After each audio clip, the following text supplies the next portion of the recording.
Hello, hello. Mic test. Ang lakas naman. Ang lakas naman ito. Nakakagulat. Ay. Ako'y nakasalamin ngayon. Napansin niyo ba? Ibang kulay ng aking salamin, di ba? Di ba? Iba yung isa kasi madilim eh. Ito nga yung maliwanag. Anong purpose? Parang mukhang genius. Natanggalin na natin kasi hindi naman tayo genius eh. Okay. Okay. Natapos tayo, saan tayo natapos noong last Sunday? Teka muna, mali naman pala itong hawak-hawak ko ito. Hindi naman ito yung aking lesson. Yan ba? Okay, ang ating klase ay, remember, ang pinag-aaralan natin ngayon yung ikalawang misyong paglalakbay ni Apostol Pablo, no? Second missionary journey. Ang layunin, okay, again, to those people na magkaroon tayo ng parang pagbabalik, ano? The purpose o ang layunin ng ikalawang paglalakbay ni Apostol Pablo ay para palakasin at bisitahin muli ang mga iglesyang naitatag sa unang paglalakbay. That is according to Acts 15:36. Ipahayag ang ebanghelyo sa mga bagong lugar, lalo na sa Europa. Andun ngayon si Tatay Digong sa Europa.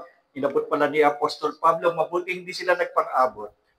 Ipaliwanag at ipatupad ang mga desisyon ng Jerusalem Council. That would be on Acts 15:22-29. At patibayin ang pananampalataya ng mga hintil at ituro ang tamang doktrina. So this will be the purpose of the second missionary journey. Okay, yung mga rota ng paglalakbay at mga pangunahing pangyayari, pumunta siya sa Antioquia ng Syria, Derbe, di ba na-discuss natin to? Galatians, Philippians, Filipos, Thessalonica, napag-aralan natin, Berea, Athens, Corinth. Okay? So ngayon naman ay doon tayo sa Ephesians, o sa Efeso. Ibig sabihin, nakita natin doon sa ating banal na kasulatan doon sa Bagong Tipan, makikita natin yung libro o yung sulat ni Apostol Pablo sa mga taga-Efeso. Ibig sabihin si Apostol Pablo ay nagpunta sa Efeso noong second missionary journey. So, ang reason kung bakit natin pinag-aaralan ito, para pag tinignan ninyo yung Bagong Tipan, makikita ninyo doon yung sulat ni Apostol Pablo. No? Yung unang apat, ano yung unang apat sa Bagong Tipan? Anong tawag doon? Ebanghelyo. Okay? Yung ebanghelyo natin ay hindi ay ha. Kapag ay mali yun, ibig sabihin heretic yun or herehe. Pero ang ginagamit natin ay ano yun? Hindi Okay, para ebanghelyo. Pag ebanghelyo, iba yun. Hindi yun atin. So, the purpose is, also nasabi natin na yung unang aklat, ilang nga palang aklat meron sa Bagong Tipan? Sigurado kayo? Ilan? 27. Yung bang 27 yung kabisado nyo na sunod-sunod? Hindi po. Dapat kabisuduhin nyo na sunod-sunod para pag naghanapan sa Biblia, alam ninyo kung nasaan agad. Di ba? Okay. So, yung pagkatapos noong apat, ano ang sumunod? Ilang aklat? Ilang aklat ang sumunod? Nakaganito na nga ako. Biklo na nga kayo. Ilan? Isa ano yun? Acts of the Apostle o yung gawa ng mga apostol. Itong lahat ng pinag-aaralan natin, first missionary, second missionary, third missionary journey, at saka yung journey ni Apostle Paul sa Rome, nakasulat lang lahat yan sa Book of Acts. Doon lahat yan nakasulat. That is why, itong lahat ng pinag-aaralan natin tungkol sa buhay ni Apostol Pablo, yan ay nakasulat doon sa Book of Acts o sa aklat ng mga gawa. Sino sumulat man? Sino sumulat ng aklat ng mga gawa? Si Lucas. Okay, si Luke ang gumawa niyan sapagkat si Lucas ay palaging kasama ni Apostol Pablo doon sa kanyang missionary na paglalakbay. Now, si Lucas anong profession? Doktor ng Veterinary yun. Okay, so doctor, ang profession ni Lucas is, Luke is a doctor. No, doctor siya. Okay. Thessalonica, tapos na ako dito. So nakita natin ano na yun ang purpose ni okay, yun ang purpose doon sa Derby. Now let's go doon sa nasa na tayo? Oh, isama natin bakit mahalaga ang ikalawang paglalakbay. Why is it important? Pinapatunayan nito na ang Kristyanismo ay hindi lamang para sa mga Hudyo kundi pati para sa buong mundo. During the time when Apostle Paul was doing the job, yung doing the missionary journey, mostly ng pinapangaralan ni Apostle Pablo tungkol sa Ebanghelyo ay mga hindi Hudyo or Gentiles. And maraming persecution na naranasan si Apostle Pablo to the point or to the point na papatayin siya o kamunting na nga siyang mamatay. It is because of those mga hindi Hudyo, hindi mga hintil, yung mga Hudyo mismo ang responsible doon sa persecution sa kanya. Remember that he was the one persecuting the Gentiles, yung nag-uusig. At this time naman, siya naman yung inuusig. Ito ang simula ng paglaganap ng Ebanghelyo sa Europe, nakalaman na naging sentro ng Kristyanismo sa loob ng maraming siglo. Now, from this time on, nag-umpisa na yung Christianity makarating na doon sa Europe at makita natin dito yung ating Christianity right at this moment ay Christianity ng Europeans. Pero itong Kristyanismo na tinatamasa natin dito before, hindi ito yung tinuro ni Apostle Pablo. Roman Catholicism is not the kind of Christianity that Apostle Paul taught. Hindi yan. Kasi iba yan eh. Ang nangyari yung tinuro ni Apostle Pablo ay medyo natabunan, pero hindi nawala. At pag-aaralan din natin yung later. In fact, meron akong libro dyan tungkol doon na kung paano natakpan yung Kristyanismo at paano nagbalik yung ang tawag ko is Reformation versus Restoration. Kasi nung akala natin na wala na yung Christianity, kasi nag-ano yung Roman Catholic nasa kanya na, naging dominant na siya. So yung Christianity, yung tunay na Kristyanismo, natakpan niya, natabunan. Pero nagkaroon niya ng panunumbalik ng Reformation ng 17th century. Pero hindi naging fulfilled, hindi naging sabihin natin na hindi talaga na-restore yung talagang Christianity noong Reformation period. Kaya may sinulat akong aklat tungkol yan. Okay, paano naging matagumpay si Apostol Pablo doon sa missionary journey? Sa pamamagitan ng gabay ng banal na Espiritu, of course, sa pagtutok sa mga hintil na nagbukas sa Ebanghelyo, sa pamamagitan ng pangangalaga ng bagong iglesia ni tinatag, sa pamamagitan ng pagpapahayag ng salita ng Diyos na may tapang kahit sa gitna na ng pagsubok. So these are the accomplishments ni Apostle Paul. Now, pakibasa ito. Gawa 15:30. Mahaba masyado ito. Huwag na muna. Yung buong tala ng ikalawang paglalakbay, you can find the second missionary journey doon sa Acts chapter 15 hanggang Acts chapter 18. So itong 15 to 18, 22, ito yung second missionary journey. So you will find out kung ano man ang nangyari sa missionary journey, ito ay nakasulat doon sa Acts 15, 36 to 18 to 22. Okay. Pakibasa nga yung 1 Thessalonians 1, 6 to 8. Unang Thessalonica 6 hanggang 8.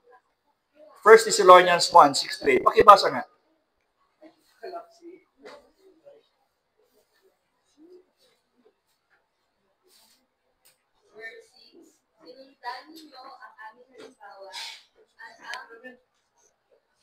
Sinundan ninyo ang aming halimbawa at ang halimbawa ng Panginoon. Kahit humanas kayo ng napakaraming paghihirap, tinanggap ninyo ang salita ng Diyos nang may kagalakan mula sa Espiritu Santo.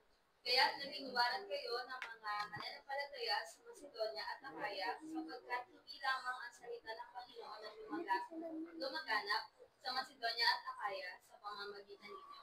Ang inyong pananampalataya sa Diyos ay nabalita rin sa lahat ng tao, kaya di na kailangan magsalita pa kami tungkol dito.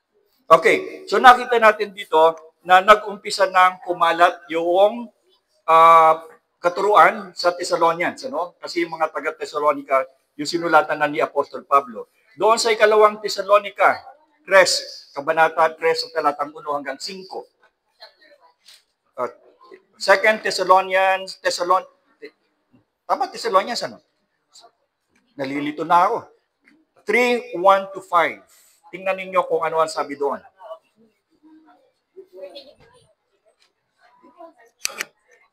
Second Thessalonians 3:1 to 5. Anong sabi doon?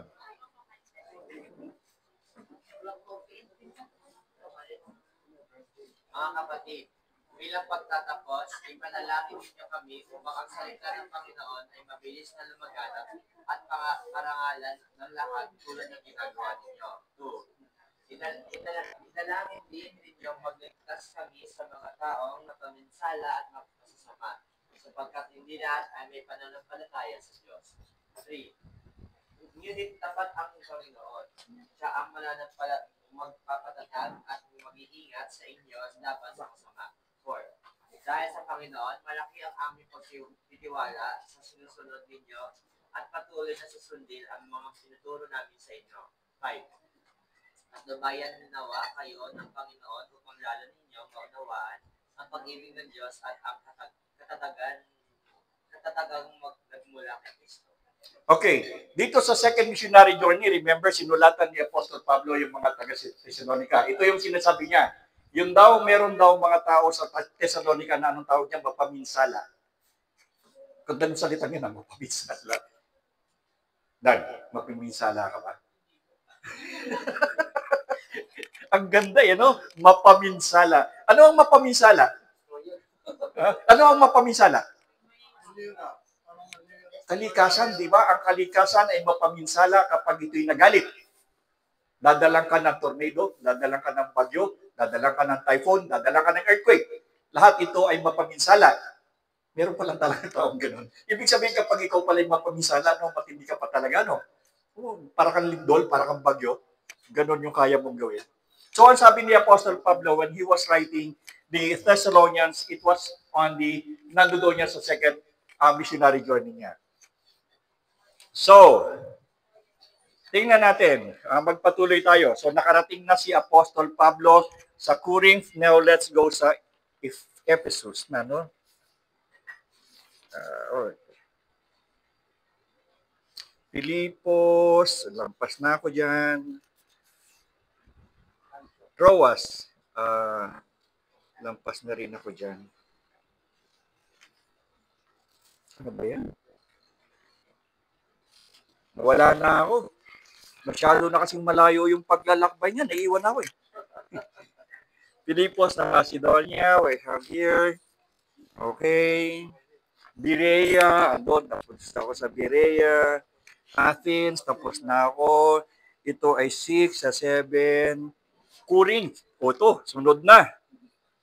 Tapos na pala doon. Bakit yung Ephesians ko? Tapos na ba tayo sa Ephesians? Okay. So natapos na pala natin hanggang doon pala siya. Doon sa Corinth, pakibasa doon sa Galatians, Acts 18. 1, mahaba ito, 1 to 17.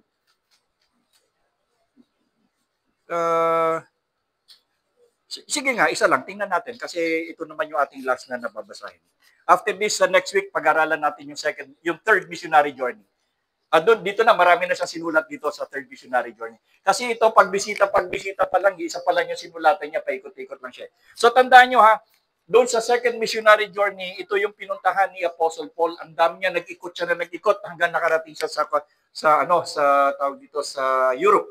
Pakibasa ng isa doon sa mahaba ito, Acts chapter 18, 1 to 17. At ito nga ating di-discuss, and after this, tayo ay mag-go-off na because we have to go to the other church. Okay? Pakibasa. Gawa 8, 1 hanggang 17. Oh. Ano ba ako? 18. Pamali-mali naman kayo eh. Di ba sabi ko 18? Pagkatapos umalis si Pablo sa Atenas, nasa Corinth, nakilala niya roon si Aquila.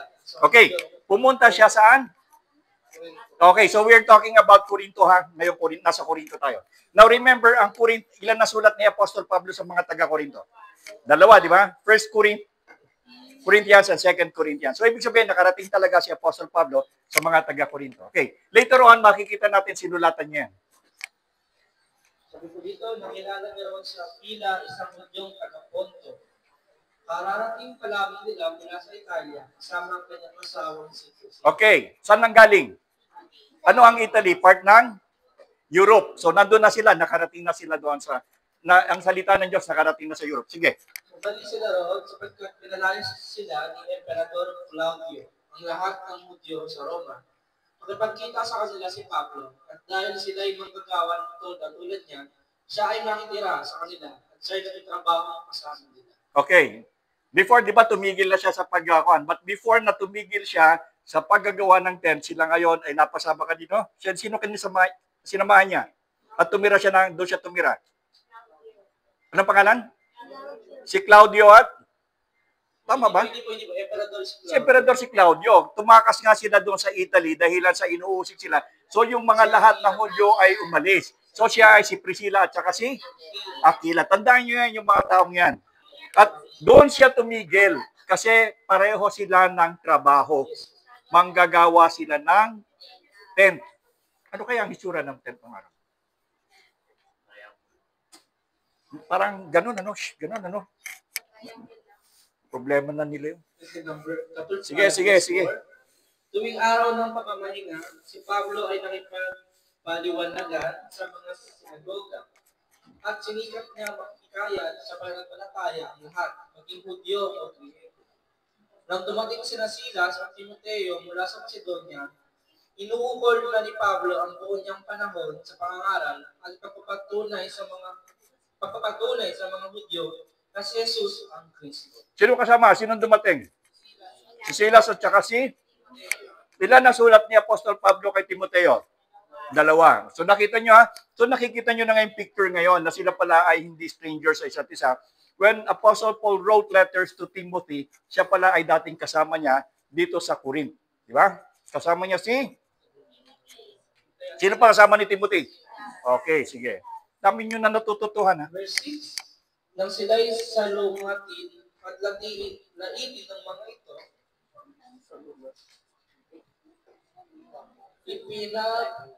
ipinagpag niya ang alikabok sa kanyang damit bilang babala sa kanila. Sinabi niya, kasalanan na ninyo kung kayo'y mapahamak. Hindi ko lang sagutin iyon. Mula ngayon sa mga hitit na ako mga nga. Okay. Sino ang kanyang pinagpagan ng damit? Sino? Saan ba siya nangangaral? Sa mga Hudyo, nangangaral sa sinagoga.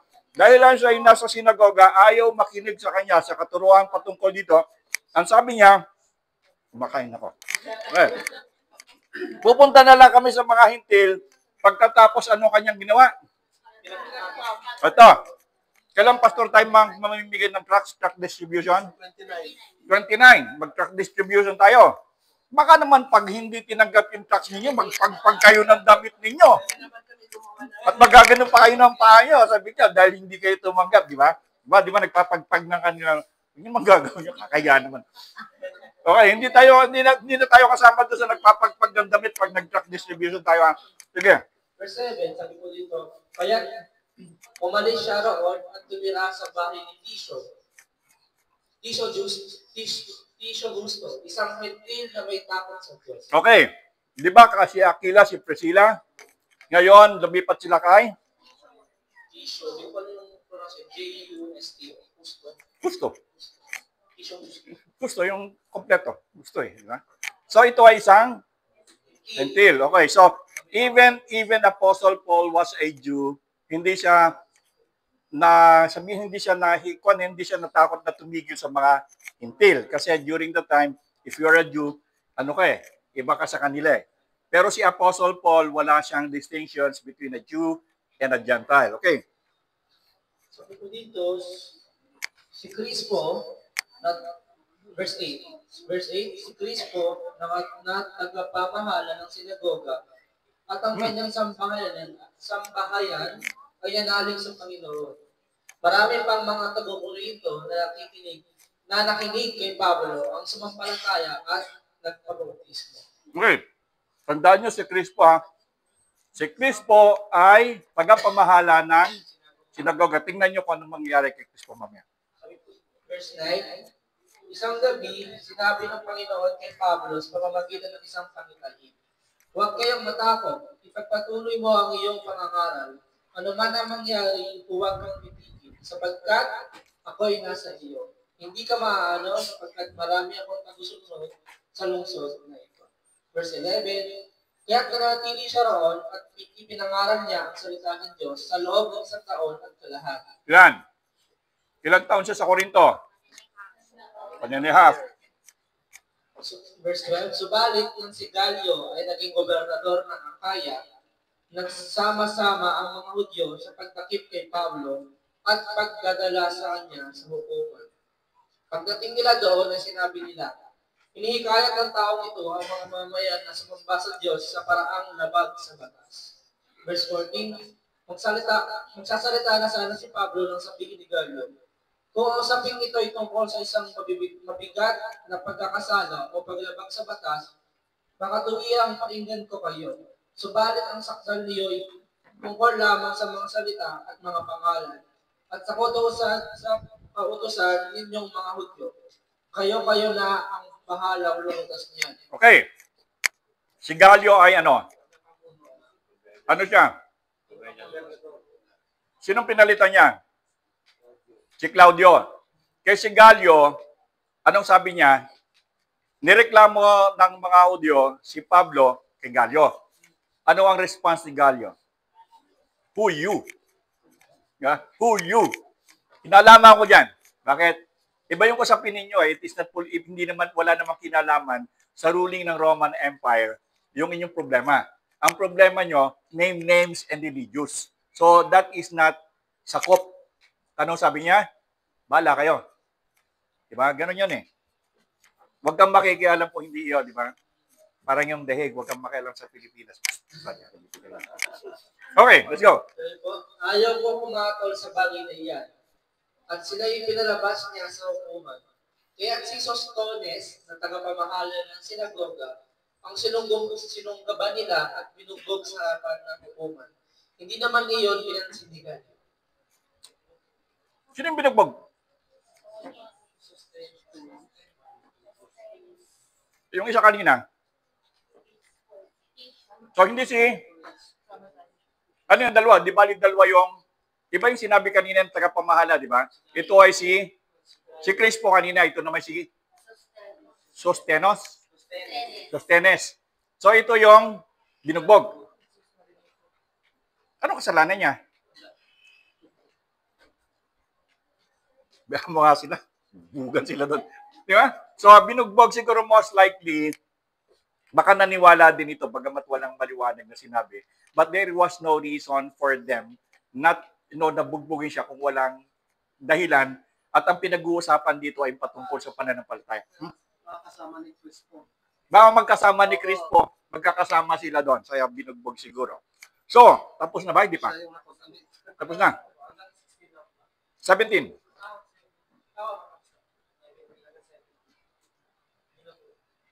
Oh, yung 17 ang kaya si Okay. Sostenes So, dito sa second missionary journey, pag nagbasa kayo ng Thessalonians, okay.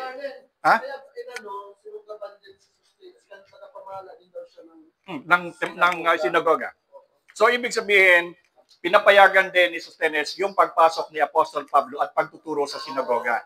Kasi binagbabawal ngayon. That is the reason why, or that was the reason why they were accusing Apostle Paul. Kasi nagpapasok si Apostle Paul sa mga sinagoga at karapatan yun ni Apostle Paul because he was a Pharisee and he was a Jew. Karapatan niyang pumasok ng templo. Pero ang problema ni Apostle Paul, parang intruder siya doon sa temple o sa synagogue kasi pag pumasok siya doon, nagagarat siya. Bagong aral kasi yung pinasok. Exactly. Nagtataka sila, ano ba sinasabi nito? He was talking about faith or grace, biyaya ang tinuturo ni Apostol Pablo, samantalang ang katuruan sa sinagoga ay kautusan. So this will be a battle of grace and the law. Now remember, ang Roman Catholic is grace and law altogether. Sa atin, isa lang. Ngayon, doon naman sa Galatia, pinagsama nila yung grace at saka law. Kaya nagalit si Apostol Pablo. Teka muna, mali yan.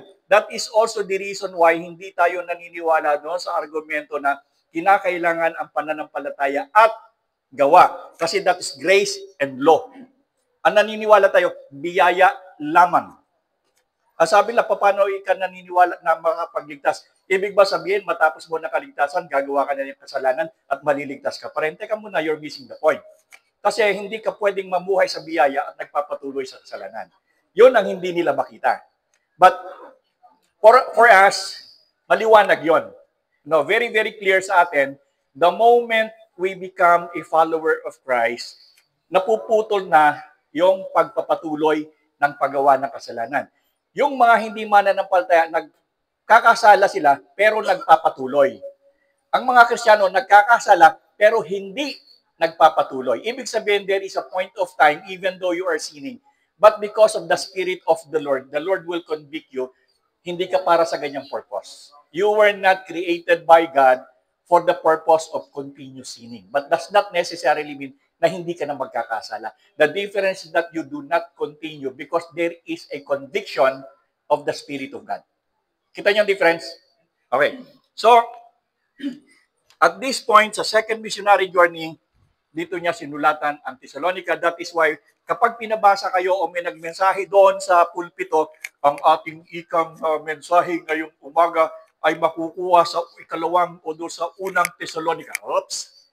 Pero yan, second missionary, tatayo ka pa, no? Hey, Pastor, I know that is on the second missionary journey. Di ba? Ganun din ba yung pastor? So, mag-iingat na yung pastor ngayon na magkamali ng turo. Baka bola-bola lang, di ba? Pwede yun. So, that is the reason kung bakit tayo nag-aaral. So, hindi tayo pwedeng bulahin.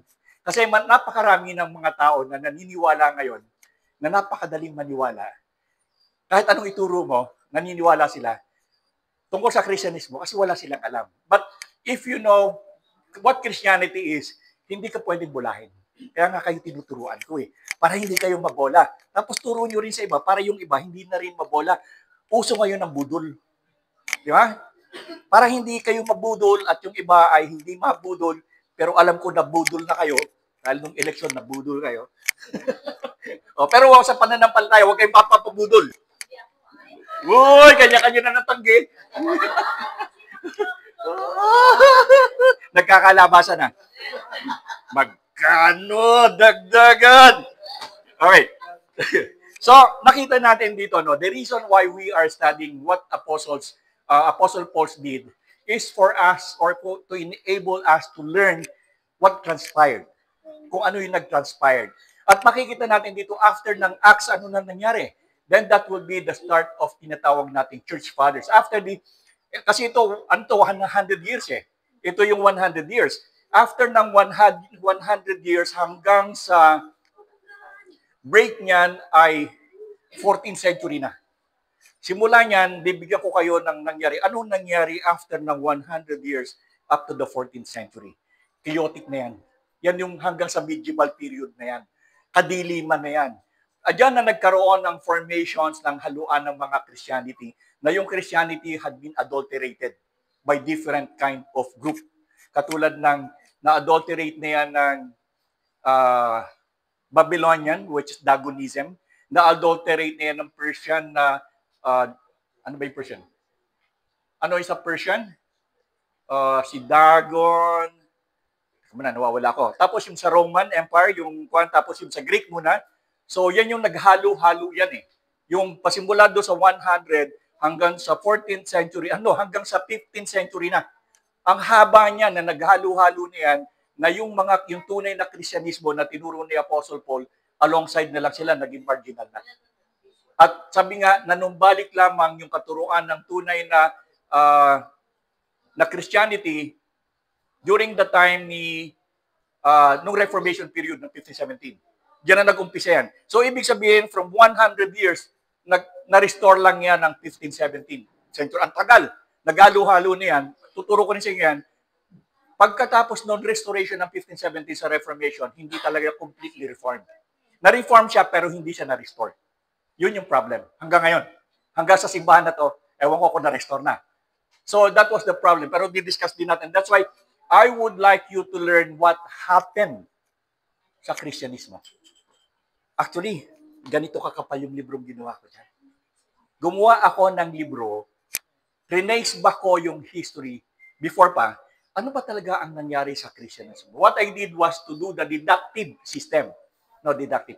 Alam nyo kasi, malaking advantage ko because aside from being a theologian, researcher ako ng armed forces. And when I do research, wala akong pinaliligtas. And I've been trained sa other countries pagdating sa research work with the counterintelligence operation. So, magkatuwang yung aking experience being a theologian and at the same time being a researcher for the armed forces. So, anong pinag-aralan ko? Sabi ko, mag-deductive ako. Pagdating ko sa Rome, from ngayon, papunta sa Rome, na-stuck ako doon. Hindi na ako makalis. So, I decided to write a book about it. Unfortunately, not fit for publication. Kasi if you do that, magkakagulo sa buong mundo. Kakagulo talaga. Kasi makikita talaga ano ba talaga ang nangyari at magkakagulo because hindi papayag yung iba na nangyari talaga yun. But anyway, sa atin, tayo-tayo lang, matututuhan natin yan. Ano ba talaga nangyari? That is why right now, nakita nyo na yung third missionary journey, second missionary journey. So from first missionary journey ni Apostle Paul, nakarating tayo sa second missionary journey, makakarating tayo sa third missionary journey. Pagdating natin doon sa fourth, walang fourth, ito na yung journey to Rome, yun siya pinutulan ng ulo. That was around 90s, nasa 90s and late 90s. So diyan na magko-close yung first century, first century church. Susunod na yung church father na yan, papunta na hanggang sa atin ngayon. Ang ganda ng storya niyan. Kaya pag nakita ninyo kung paano kayo naging Kristiyano ngayon, ano ang naging puhunan ng mga ninuno natin, there is no reason for us to be just doing like this. Dugo ang puhunan kung bakit kayo narito. Hindi madali. And yet, sabihin natin, the real Christianity survives dahilan doon sa perseverance ng mga ninuno natin na hindi natin dapat baliwalain. Pag hindi naman mapuputol, sabi naman ng Panginoon, it will continue, di ba?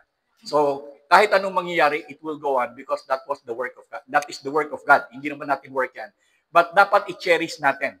Dapat i-cherish natin. Because yan yung ating heritage. Diba? Dapat ito yung ating pinanggalingan, dapat i-cherish natin yan. Yung iba naman kasi akala nila sila yung tunay, but in reality, pag-aralan nyo nga, kung makita nyo kayo, kami lang talaga yung tunay. Diba? Tunay kami. Awayin kayo ng marami dyan. Kayo nyo. Anyway, so hanggang doon muna tayo. Do you have any question doon sa second missionary journey? Natapos tayo doon sa, kinatapusan natin? Si Apostle Paul ay nasaan? Okay, so natapos tayo sa Corinto. Doon sa third missionary journey, diyan na tayo makikita yung mga sinulatan niya. Kasi diyan, susulatan niya diyan yung mga taga-Corinto. Kasi nung manggaling sa Corinto for 1.5 years, okay siguro, di ba? Okay kasi nandun pa siya. Pero na siya umalis na, yun na, nagkaroon na ng problema. Kasi naglabanan na dyan, ako ikaw kay Apollo, hindi ako kay Apostol Pablo, o may question ika sa pagkabuhay na magulo, kay ganito. And remember that Corinthian ay nandoon sa pier yan hub yan, pero yan ay malapit doon sa yung may mga port yan. At tatandaan nyo, basta may port, may anong meron sa port? Pag may port, may barko.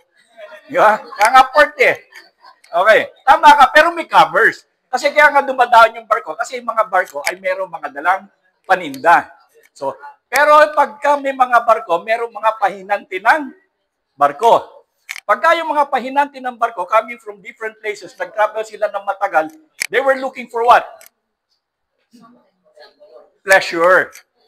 Sinusuplayan niya ng Corinth. So, diyan ang pinakamataas ang immorality. Ang taas ng immorality diyan. To the point na kahit yung mga Kristiyano ay nai-involve. Even mga taga-simbahan nai-involve. Mas matindi nga dyan, inaasawa niya yung asawa ng tatay niya. Ganon na yung nangyari doon sa simbahan ng Corinth. That is why doon sa third missionary journey, Apostle Paul, kasi di ba galing siya doon, siya nagtatag doon for 1.5 years. So sinasabihan ni Apostle Pablo, doon sa 1 Corinthians, ito. And then, doon sa 2 Corinthians, nagpapasalamat siya because all things well. It goes fine. Ano po ba yung mga pangbuhok? Mga babae. Yun po yung tinularan ng datingan, yung mga buhok sa Korea. Wala ka kahapon dito sa amin. Di ba? Pinag-aralan natin kahapon. No? Wala kayo, no? Anong dapat nasuot ng mga babae? Pinag-aralan natin na ang mga babae ay hindi dapat magsuot ng kasuotan ng lalaki, ang kalalaki ay hindi dapat magsuot ng kasuotan ng babae. Pero ang babae pwedeng magsuot ng pantalon kapag ang zipper nila ay nasa gilid at nasa likod. Kasi hindi namin pwedeng suotin yon dahil ang aming zipper ay sa harap. Pinag-aralan. Bakit natin tinularan? Pinakuling ito naman ng ano. Hindi, yung sabi doon sa sa Deuteronomy. Wala ka kapon kasi ito yung discussion ng women's eh. Absent ka kasi, tapos tanong-tanong ka ng ganon. Sa women's ka kasi kahapon, sa hapon, pinag-aralan namin, kasi women's yon. Eh sinabi mo yung mahaba buhok, kasama din yon, yung nagpapaputol. Di ba sa Korinto rin sinabi niya, walang babae magsasalita? Oo, kasama din po yun sa Tama lesson. din. Wala ka kahapon, ang ganda ng discussion namin. Kasama sa lesson. Bakit ina-apply po natin ngayon? Abay, malay ko sa inyo. Gospel na tayo. Malay ko sa inyo. Kaya nga piniskas namin kahapon yon. Prerogative yan ng simbahan. I will explain it last kahapon. Nakialam na rin ako eh. Kasi nagdikirahan kayo, di ba? So nakialam na ako kasi nandun ako eh. Pasok na rin kami Arlen nun. Kasi sabi kasi ni Mr. Lani, yung church nila, Pastor Alex, yung pastor nila dati doon, tinatayo ang sa bakla. At nakadamit pa ng babae. Pero pwede po magtubayo talaga kung nagbabae. Ano sagot ko kahapon? Depende. Kung ikaw, kasi ang protestante, kasi protestant tayo, whatever you call it, protestant tayo, doon tayo nakabilang. Tatlong klase yan. Liberal, evangelical, at saka fundamental. Doon sa liberal protestants, pwede ang babae. Pwede rin silang mag-inom, pwede silang magsigarilyo, pwede silang kandidato. Okay lang, kasi protestante sila na liberal. Pagdating sa evangelical o sa fundamental, hindi pwede. Bawal ang mag-aretes, bawal ang mag-makeup, bawal magpagupit, bawal mag-lipstick, bawal lahat at ang pastor ang hari. Diba? Hindi, kulto yun, kulto yun. Ngayon, ang evangelical nasa gitna. Ang ebangheliko nasa gitna. Ang ebangheliko, ang sinasabi ng ebangheliko, ito ang sinasabi ng salita ng Diyos. Tungkulin mong magdesisyon sa sarili mo kung ikaw ay liberal o ikaw ay fundamental. So ngayon, merong mga simbahan na pinapayagan yung babae na magsalita, liberal yon. Ang tanong, anong simbahan natin? Liberal ba tayo? Fundamental ba tayo? Ebangheliko ba tayo? Ikaw nasasagot nun. Kapag ang babae nagsasalita sa likod ng pulpito, ikaw ay liberal. Kasi pinapayagan mo eh. Liberation theology. So, kapag may babae na nag-preach sa likod ng pulpito, liberal yun. Now, masama ba yung mga babae walang gawa sa simbahan? Hindi. Kasi ang laki nga ng role ng kababaihan sa simbahan. Wala ka kasi kahapon. Wala ka kahapon. Dapat nandito ka kahapon.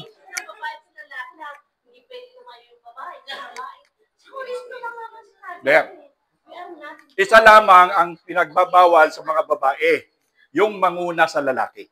Sapagkat ang lalaki, si Kristo ang pamuno ng lalaki at ang lalaki na aray! Parang asakit nun ha. Sino yung pumiyok na yon? Sa meeting lang yung pinasabi ng mga babae pag nag-meeting ng mga lalaki. Hindi pwede ko. Hindi. Ganito yan. Nandiyan na rin lang tayo. Dagdag na natin. Sunod na lang po yan. Oh, yun. Dumalo ka kasi sa women's. Okay. Time out na. Ha? Sunod wala siya. Hindi na dadalo. Pastor. Closing ka. So, sa second na tayo mag-third na. Bago tayo mag-closing yung ating offering. O, offering yun. Ganda namin kagabi ha. Kahapon na, akala nyo.